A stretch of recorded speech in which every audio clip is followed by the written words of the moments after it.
Intersectionality है इन तीनों में, जो इन तीनों का जो एक ताना बाना है उसको एक्सपोज किया। और उनके बाद से ही मैं शुरू करना चाहता हूँ कि उन्होंने कहा था कि the rage of the oppressed is very different from the rage of the privilege. तो आज जो हम लोग यहाँ जमा हुए हैं, आज हम लोग उसी रेज ऑफ द ऑप्रेस्ड को कहीं ना कहीं जताने के लिए, उसकी आवाज़ को और बुलंद करने के लिए आज यहाँ आए हैं। साथियों, आज हम यहाँ प्रोटेस्ट कॉल देने के पीछे, आज यहाँ आने के पीछे आप सबको पता है कि आज से 9 साल पहले इसी जगह पे, इस जगह का एक सिग्निफिकेंस है, जहाँ पे 9 साल पहले एक स्टूडेंट को ब्रूटली गैंगरेप किया जाता है, उसके बाद में रास्ते पे छोड़ दिया जाता है और एक मैसिव नेशनल मूवमेंट उसके बाद जो है हम देखते हैं। पर ये मूवमेंट ऐसे ही नहीं बनता है।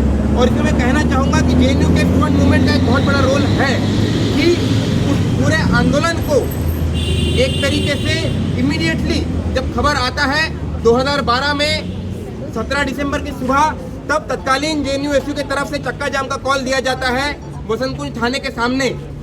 तत्कालीन जेएनयू-एसयू के द्वारा इमीडिएटली प्लान ऑफ एक्शन लिया जाता है इंडिया गेट पे प्रोटेस्ट करने का। और ऐसे अलग अलग जो प्लान ऑफ एक्शन लेके एक कैंपेन चला के पूरे देश को कहीं ना कहीं एक संदेश दिया जाता है, इस मूवमेंट में जोड़ा जाता है। और जो सेक्सुअल वायलेंस का एक सच्चाई है जो हमारे सामने, उसको एक्सपोज किया जाता है। और सिर्फ बात यही नहीं है, बात ये भी है कि उस मूवमेंट को एक कहीं ना कहीं उसमें एक आइडियोलॉजिकल कंट्रीब्यूशन देने का बाद भी जेएनयू स्टूडेंट मूवमेंट ने किया है।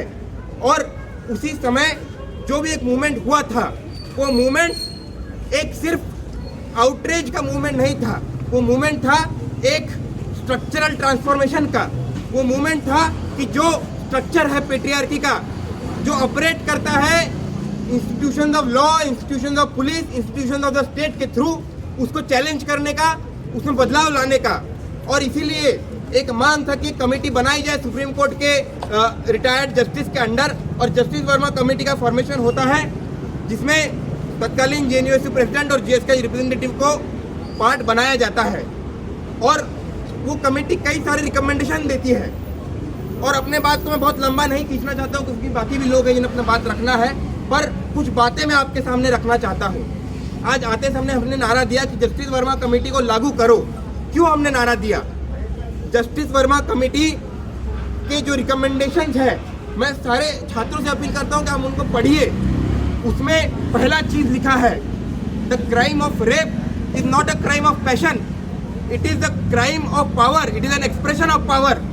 और ये अपने आप में कहना इस बात को एक बहुत रेवोल्यूशनरी एक्ट को मैं समझता हूँ। उसमें यह भी लिखा है कि जिस तरीके से भाषा हमारे लीगल सिस्टम में लिखी गई है, जहाँ पे आउटरीचिंग द मॉडेस्टी जैसे शब्दों को यूज किया है, उसे बदलाव करने की जरूरत है।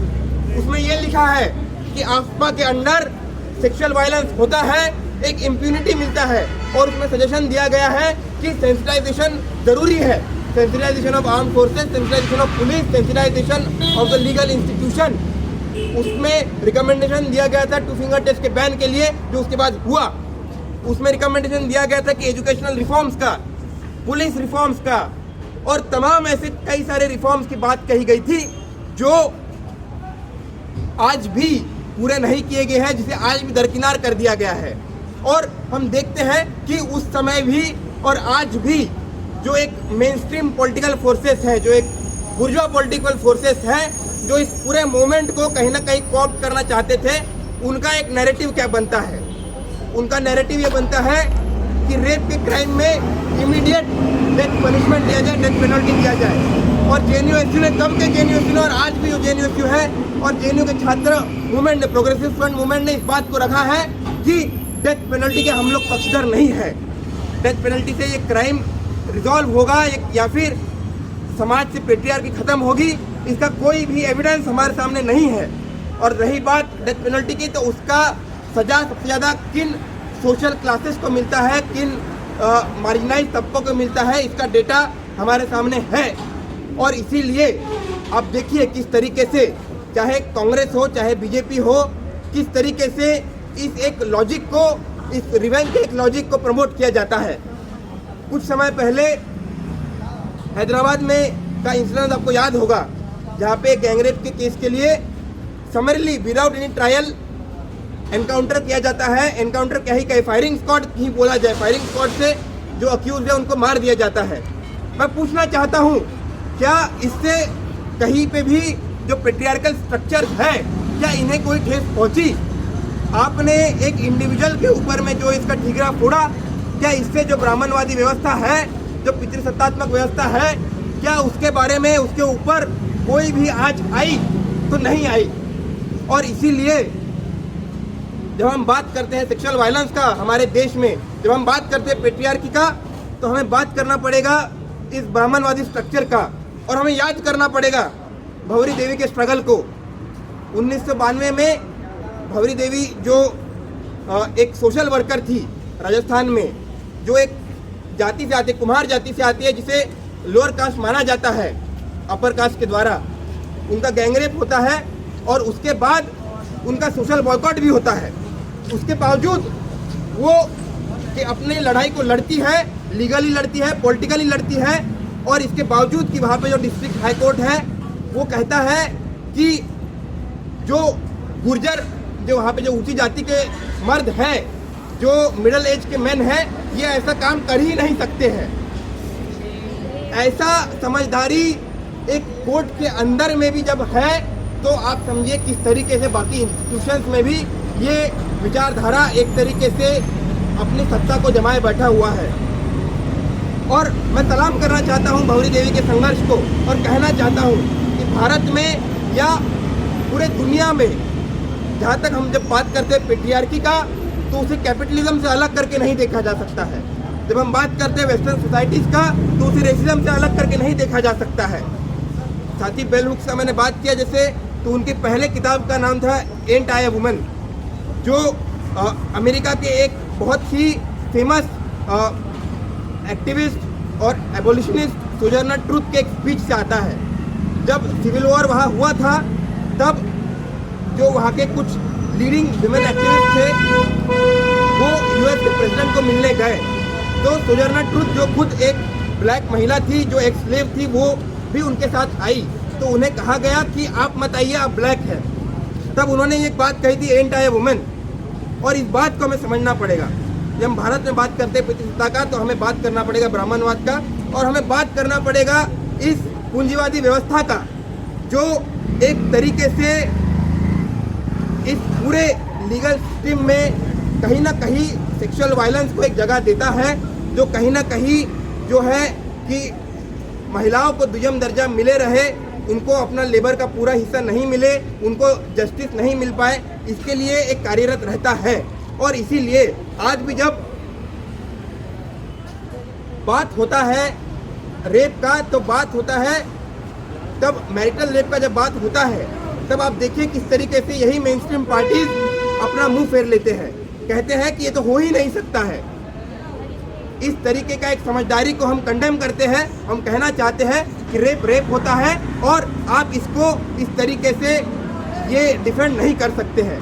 और साथ ही साथ जब हम बात कर रहे हैं पूरे देश का, जब हम बात कर रहे हैं दुनिया का, पितृसत्ता का, तो हम अपनी यूनिवर्सिटी में भी देखना पड़ेगा किस तरीके से इस समय जो एक संघर्ष हो रहा है, जो हमारी यूनिवर्सिटीज़ के विदिन में हम लोग लड़ रहे हैं।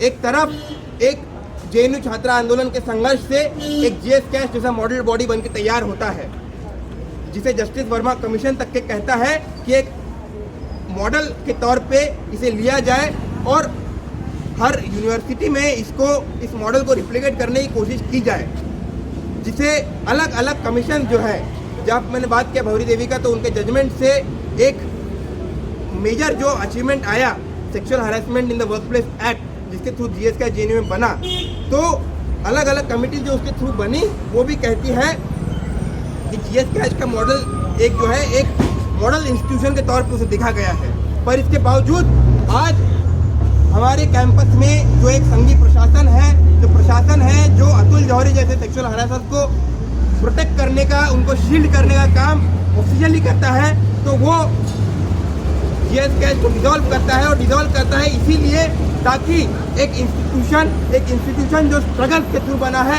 जो हमारे संघर्षों के थ्रू बना है, उसे हमले से दूर किया जाए। पर इसके बावजूद हम मानते हैं कि जीएस कैश अगर इन्होंने ऑफिशियली डाइल्यूट करने की कोशिश किया है, फिर भी हम मानते हैं कि जीएस कैश एक इंस्टीट्यूशन एक रहेगा हमारे, वो हम उसको अभी मानते हैं और हम उसे फिर से रीइंस्टीट्यूट करने की लड़ाई को भी मानते हैं। और इसीलिए जेएनयू ने जीएस कैश इलेक्शन करवाए थे और अभी भी हम जीएस कैश एज अ बॉडी को रिकॉग्नाइज करते हैं।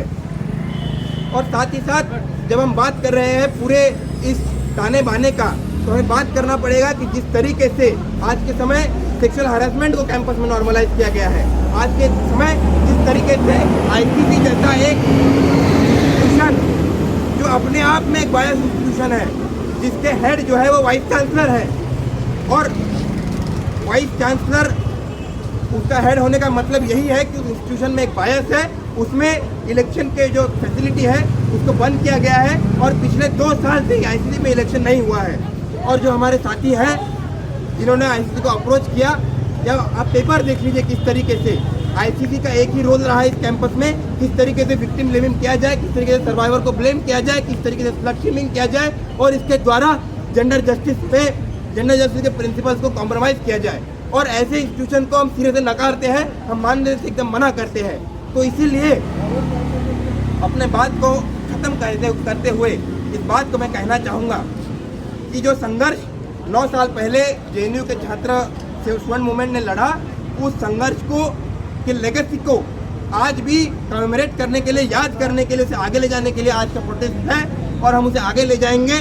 उसको आगे ले जाने के लिए जेएनयू में जीएस कैश का रीइंस्टेटमेंट, जस्टिस वर्मा कमेटी का इम्प्लीमेंटेशन, और जो पेट्रियार्कल जो एक सोच जो आरएसएस रिप्रेजेंट करता है, जो अपने आप में लव जिहाद और इस तरीके के बोगीज तैयार करके, जो योगी आदित्यनाथ जो आज मुख्यमंत्री है उत्तर प्रदेश के, जो कहते हैं कि महिलाओं को आज़ादी नहीं मिलनी चाहिए नहीं तो रेप पड़ता है, इस तरीके के घटिया और विक्टिम सत्तात्मक विचार के खिलाफ, आरएसएस और बीजेपी के खिलाफ हम लोग इस संघर्ष को आगे ले जाएंगे और इसे एक मुकम्मल अंजाम पहुंचाएंगे। इसी बात के साथ अपना बात खत्म करना चाहता हूं। शुक्रिया।